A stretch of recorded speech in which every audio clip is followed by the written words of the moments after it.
Hello, everybody. This is The Home in the World by Rabindranath Tagore. Chapter 5, Bimala's Story, Part 12. In Bengal, the machinery of time being thus suddenly run at full pressure, things which were difficult became easy, one following soon after another. Nothing could be held back any more, even in our corner of the country. In the beginning, our district was backward, for my husband was unwilling to put any compulsion on the villagers. Those who make sacrifices for their country's sake are indeed her servants, he would say, but those who compel others to make them in her name are her enemies. They would cut freedom at the root to gain it at the top. But when Sandeep came and settled here, and his followers began to move about the country, speaking in towns and marketplaces, waves of excitement came rolling up to us as well. A band of young fellows of the locality attached themselves to him, some even who had been known as a disgrace to the village, but the glow of their genuine enthusiasm lighted them up, within as well as without. It became quite clear that when the pure breezes of a great joy and hope sweep through the land, all dirt and decay are cleansed away. It is hard, indeed, for men to be frank and straight and healthy when their country is in the throes of dejection. Then were all eyes turned on my husband, from whose estates alone foreign sugar and salt and clothes had not been banished. Even the estate officers began to feel awkward and ashamed over it. And yet, some time ago, when my husband began to import country-made articles into our village, he had been secretly and openly twitted for his folly, by young and old alike.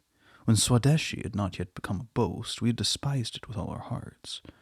My husband still sharpens his Indian-made pencils with his Indian-made knife, does his writing with reed pens, drinks his water out of a bell-metal vessel, and works all night in the light of an old-fashioned castor-oil lamp.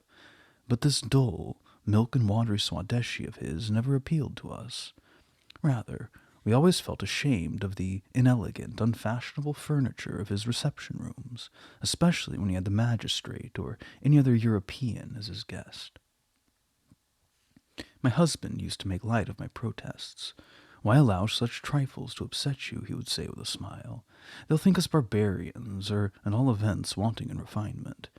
If they do, I will pay them back by thinking that their refinement does not go deeper than their white skins." My husband had an ordinary brass pot on his writing table, which he used as a flower vase. It has often happened that, when I had some news of European guest, I would steal into his room and put in its place a crystal vase of European make.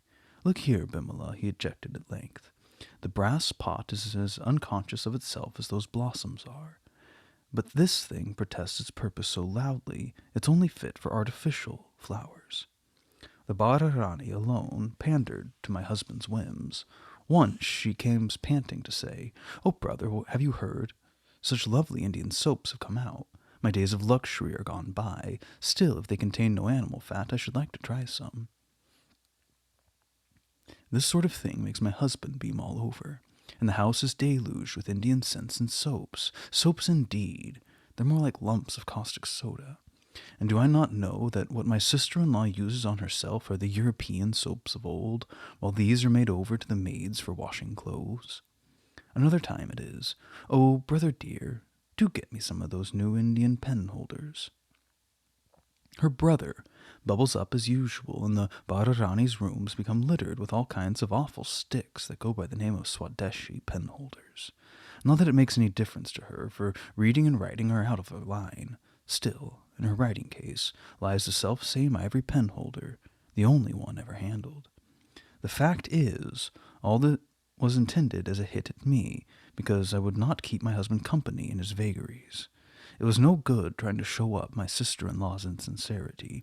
My husband's face would set so hard if I barely touched on it. One only gets into trouble trying to save such people from being imposed upon. The Bhararani loves sewing. One day I couldn't help blurting out, "What a humbug you are, sister. When your brother is present, your mouth waters at the very mention of Swadeshi scissors, but it's the English-made article every time when you work." "What harm?" she replied. "Do you not see what pleasure it gives him? We've grown up together in this house since he was a boy. I simply cannot bear, as you can, the sight of the smile leaving his face." Poor dear. He has no amusement except this playing at shopkeeping.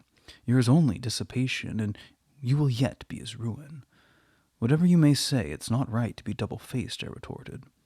My sister-in-law laughed out in my face. Oh, our artless little Chota Rani, straight as a schoolmaster's rod, eh? But a woman is not built that way. She's soft and supple so that she may bend without being crooked. I couldn't forget those words. You are his dissipation and will be his ruin. Oh, today I feel, if a man needs must have some intoxicant, let it not be a woman.